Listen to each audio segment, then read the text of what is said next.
रो कहाँ? सर आपको शायद कैंटीन जाना है और कैंटीन जो है वो इस बिल्डिंग की दूसरी तरफ है। अरे मास्टर जी मुझे पता है कैंटीन कहाँ है, ये तो क्लासरूम है। मुझे मालूम है कि ये क्लासरूम है, लेकिन क्लास में आने का ये तरीका नहीं है। ना तो ये टाइम है और यूं बिना किसी परमिशन के झोला लटकाया और चल दिए कंपनी बाग की तरह। सॉरी, चलो बाहर हो जाओ, कल आना। मास्टर जी आप नए हो यहाँ पे, आपको पता नहीं है कौन हूँ मैं। मुझे जानना भी नहीं है कि तुम कौन हो, क्योंकि मैं अच्छी तरह जानता हूँ कि ये स्कूल है, मैं टीचर हूँ और तुम मेरे स्टूडेंट हो। समझे? चलो मुझे डिस्टर्ब मत करो, बाहर चलो। मास्टर जी ये ठीक नहीं कर रहे आप मेरे साथ। ठीक या गलत तुम मुझे नहीं समझाओगे, क्योंकि ये काम एक टीचर का है। टीचर समझाता है कि क्या ठीक है क्या गलत है, और इस वक्त जो तुम कर रहे हो वो गलत है। समझे? Get out. ये ठीक नहीं किया आपने। सुनाई दिया तुम्हें? सही नहीं कर रहे आप। Get out. क्या हुआ सर, आप गुस्सा कर रहे थे इसको? अरे मैडम देखिए ना कितना बदतमीज लड़का है। एक तो क्लासरूम में बिना परमिशन के और बिना अपनी मर्जी के जो भी टाइम हुआ आ गए, और ऊपर से टीचर के साथ इतनी बदतमीजी से बात कर रहा है कि मैं क्या ही बताऊं आपको। सर शायद आपको पता नहीं है कि वो विधायक जी का बेटा है। मैडम मुझे किसी का भी बेटा हो, मुझे सिर्फ इतना पता है कि यहाँ पर वो सिर्फ एक स्टूडेंट है। सर फिर भी आप देख लीजिएगा, आपको कोई परेशानी ना हो जाए। Thank you very much for your concern ma'am, that's so caring of you. Thank you sir.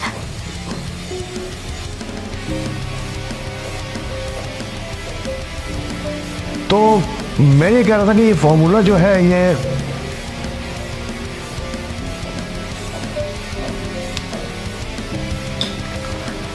Students बाकी का कल करते हैं।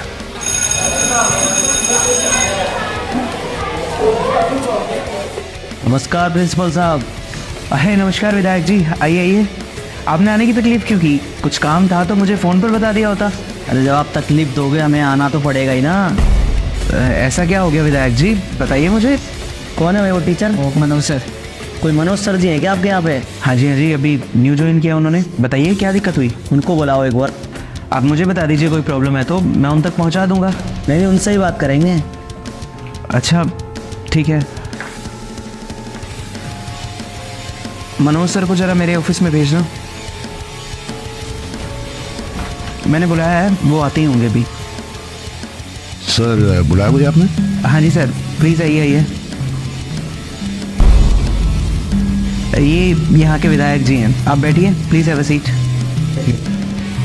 एक मिनट। तो आप हैं मनोज जी जिन्होंने हमारे बेटे को परेशान किया हुआ है। प्रिंसिपल साहब मैं आपको एक बार की बात बताता हूँ। जब हम छोटे थे तो एक अध्यापक ने हमें छड़ियों से बहुत मारा। पता है आपको हमारे पिताजी ने क्या किया था? उनको 2 दिन तक हमारे घर के बाहर खड़ा रखा था। और एक आजकल के टीचर है जो हमारे बच्चों को परेशान कर रहा है। देखिए आपको गलत फहमी हुई है, आपको जो बताया गया बिल्कुल गलत बताया गया। एक तो जो मैंने इसके साथ किया वो बहुत बड़ा चढ़ा के बताया गया होगा, आई एम श्योर। और जो इसने मेरे साथ बदतमीजी की पूरी क्लास के सामने, प्रिंसिपल साहब मैं बयान नहीं कर सकता हूँ किस हद तक का बदतमीज लड़का है। अरे विधायक का बेटा है, वो चाहे जो भी कुछ करे। मास्टर अगर तुझे अपनी नौकरी पे आ रही है ना तो मेरे बेटे से माफी मांग। इधर क्या देख रहा है? यहाँ का विधायक मैं हूँ और यहाँ का सब कुछ मेरे हिसाब से चलता है, ठीक है? मेरे बेटे से माफी मांग। विधायक जी आप जानते हैं आप क्या बात कर रहे हैं? आप एक अध्यापक को कह रहे हैं कि वो अपने शिष्य से माफ़ी मांगे। आपको शर्म नहीं आ रही ऐसा बोलते हुए? प्रिंसिपल साहब, अरे वो यहाँ के टीचर हैं, अगर उन्होंने अपने स्टूडेंट को डांट दिया है तो कौन सी बड़ी बात हो गई? और आप चाहते हैं कि एक टीचर एक स्टूडेंट से इसलिए माफ़ी मांगे क्योंकि उन्होंने डांट दिया है? अरे अगर एक टीचर अपने स्टूडेंट को नहीं डांटेगा तो कौन डांटेगा? आप बोलिए मत प्रिंसिपल साहब, मैं यहाँ का विधायक हूँ। होंगे आप यहाँ के विधायक, लेकिन इस स्कूल का प्रिंसिपल मैं हूँ। और इस स्कूल में जो कायदे कानून चलते हैं वो मेरे हिसाब से चलेंगे, ना कि आपके।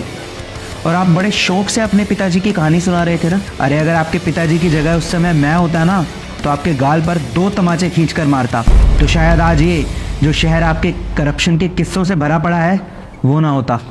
आपकी इन खोखली धमकियों से वो ऑफिसर डरते होंगे जो आपकी तरह करप्ट हैं, लेकिन मैंने अपनी पूरी ज़िंदगी ईमानदारी से बिताई है। मैं आपकी इन खोखली धमकियों से नहीं डरता। उखाड़ लीजिए जो आपको उखाड़ना है, लेकिन इस स्कूल में वही होगा जो मैं चाहूँगा। इस स्कूल का हर एक बच्चा डिसिप्लिन में रहकर, अपनी मर्यादा में रहकर पढ़ेगा। और अगर आपके बेटे को भी यहाँ पढ़ना है ना, तो यहाँ के कायदे कानून मानने होंगे। डिसिप्लिन में रहकर पढ़ना होगा, ये जानते हुए पढ़ना होगा कि टीचर की इज़्ज़त कैसे करनी है, अपनी अध्यापक की इज़्ज़त कैसे करनी है। और अगर आप चाहते हैं कि आप अपने बच्चे को यहाँ से ले जाएं किसी और स्कूल में, तो निकलवाइए स्कूल से। मैं इसका करेक्टर सर्टिफिकेट ऐसा बनवाऊंगा कि इस शहर में तो क्या, इस पूरे देश में इसको कहीं और दाखिला नहीं मिलेगा। तो इसको इसी स्कूल में पढ़ना होगा और यहाँ के कायदे कानून मानते हुए पढ़ना होगा, ताकि ये भी अपने बाप की तरह कोई करप्ट इंसान ना बने, बल्कि एक ईमानदार व्यक्ति बने। आप कैसी बात कर रहे हैं? मुझे माफ़ कीजिए, मुझे आपकी और कोई बात नहीं सुनी। आप जा सकते हैं यहाँ से।